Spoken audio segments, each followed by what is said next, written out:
मैं मूल रूप से तो बस इंदौरी थाना कोलारी जिला, लेकिन आगरा में किराए पर बच्चों को लेकर के रहता हूँ। ड्राइवरी का काम करता हूँ। नगला माकरोल में रहता हूँ।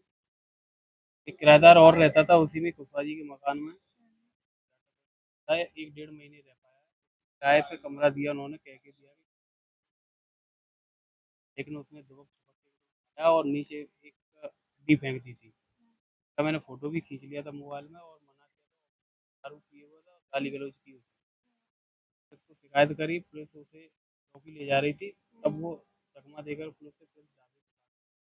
दूसरे दिन एक व्यक्ति को और लेके आया घर को रात को 12 बजे। तो ये मेरी पत्नी और बच्ची सो रही थी मेरी। रात को 12 बजे घुसाया मैंने। 112 बजे कौन घुस के आया था? मैंने शिकायत की, डाटा बस्ती का था। उसका नाम मुझे मालूम नहीं है, कि मेरे ज्यादा दिन उससे परिचित नहीं हो पाया। ये झगड़ा उसने किया है उससे 1 2 दिन पहले की बात, दिन में ही उससे परिचित हुआ हूँ। तो उसने फिर रात को 12 बजे घुस के आया और ये चिल्लाई। फिर हमने जगह और कॉल किया, तो एक से 12 कॉल पुलिस आई। उन्होंने पकड़ने की कोशिश की तो एक तो भाग गया, एक को लेकर चौकी गए। चौकी से वो 1 घंटे 1.5 घंटे बैठ पाया, तब तक चौकी में से भी भाग गया वो। फिर हमने इसकी 1076 पर सूचना दी, थाने पर सूचना दी, मैम सुकन्या शर्मा जी को दी थी। उन्होंने आश्वासन दिया कि कोई चिंता मत करो, कोई मुकदमा नहीं लिखेगा।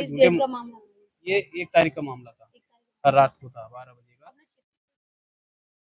कुछ नहीं हुआ था, उन्होंने केवल आश्वासन दे दिया मैंने कि देखो मुझे कहीं झूठे मुकदमा नहीं फंसा, अकेला आदमी हूँ और उनका दबदबा ज़्यादा है। कि उन्होंने सुकन्या दीदी ने कहा था कि कोई ऐसी कोई दिक्कत नहीं होगी, चिंता मत करो, नहीं हुआ। और चौकी इंचार्ज साहब ने भी यही कहा था। मैंने उन्हें पहले ही बता दिया कि ऐसा नहीं हो, कुछ गलत हुआ मुझे। फिर 3 4 दिन तक कुछ नहीं हुआ, मैं चुपचाप घर था और अपने बच्चों के जाति प्रमाण पत्र वगैरह बनवा रहा था। और उस दिन मैं घर पे भी नहीं था। उसने 112 पे कॉल लगाई कि मेरे कपड़े फाड़ दिए। और तो औरत ने लगाया जिसका नाम सुमन है। मैंने इस FIR में देख करके उसका नाम पता लगाया मुझे। सुमन है, उसके पति का नाम छोटे लाल है। वो पति उस कुछ नहीं करता है, वो भगत ही करता है। एक बार उसने मुझसे ये भी कहा था कि 5 4 रुपए दे दे, तेरी माँ 1 महीने में खत्म हो जाएगी। मेरे पास मोबाइल में रिकॉर्डिंग भी है। ऐसे ही वो काम करता है केवल। 5 1000 रुपए की दे दे कि तेरी माँ मर जाएगी, उसे दिनारी विनारी लगा रहे इलाज के लिए, नहीं तो 1 महीने में मर जाएगी। हमने उससे पैसे नहीं दिए तो वो पैसे भी चिढ़ रहा था। इसलिए आए हैं कि उन्होंने हमें, इसलिए क्या किया कि इस किराएदार ने अपने गांव के सब जाटवों को इकट्ठा करके बच्चे पर और मकान मालिक के लड़के पर छेड़खानी का वो लगा दिया था मुझे। ये मेरा बेटा 10 साल का शिवम नाम है इसका। इसने मुझे कॉल किया, मेरे फोन में रिकॉर्डिंग है कि पापा घर पे आ जाओ, पुलिस आ गई है। मैं वहाँ धनौली से रैपिडो बुक करके ऑनलाइन वहाँ पहुंचा, मुझे पुलिस मौजूद मिली। पुलिस ने, एक आदमी और दबंग था, उसने मेरा नाम पूछा, फोटो खींचा। मैंने भाई मुकदमे झूठे क्यों फंसा रहे मेरे बेटे को, क्या अब तुझे भी फंसाएंगे, ये भी वाला बोला। ये मेरा जितनी भी बात कर रहे मेरे मोबाइल में रिकॉर्डिंग है। उसने इतना कह करके मुझे पुलिस बुला ली। पहले तो मारने के लिए आया, तो मैं घर में घुस गया था। पुलिस ने आकर के मुझे घर में से निकाला, आकर के मुझे डायरेक्ट पुलिस में गाड़ी में बिठाया, अपनी में मकान मालिक के बेटे को बिठाया। इसे वहीं छोड़ दिया, ये रोता रह गया था। नाम क्या है? मकान मालिक का नाम बंटी कुशवाहा। आप जिस मकान में रहते हो उसी मकान में थर्ड पार्टी रह रही थी? वो 1.5 महीना रहा, मैं 3 साल से था।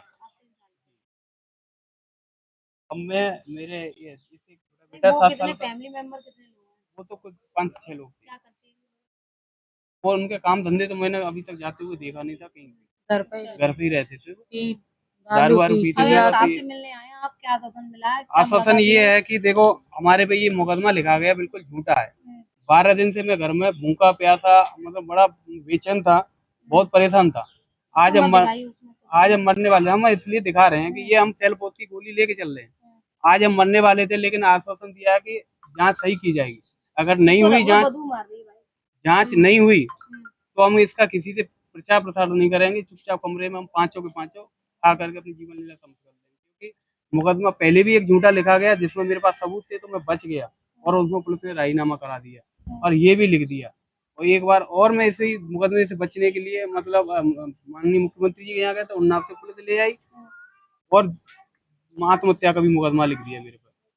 अब हम आत्महत्या नहीं, मतलब आत्महत्या करेंगे तो बताएंगे नहीं किसी को। इसलिए हम परेशान है कि हमारे पे ये झूठा मुकदमा नहीं लिखे जाए हमें परेशान नहीं किया जाए। मजदूर आदमी है, घर नहीं है, खेत नहीं है, मकान नहीं, कुछ नहीं है, रोज कमाते खाते हैं। ऐसे में भी पुलिस हमें परेशान कर रही है, तो इससे हम बहुत परेशान हैं, बहुत ज्यादा। मेरा नाम राजकुमार प्रजापति है और मेरी पत्नी पे भी लिख दिया, जिसने आज तक किसी से तू भी की भाषा नहीं बोली, बेचारी घर रहती है। आज पहला मुकदमा इस पर भी लिख दिया।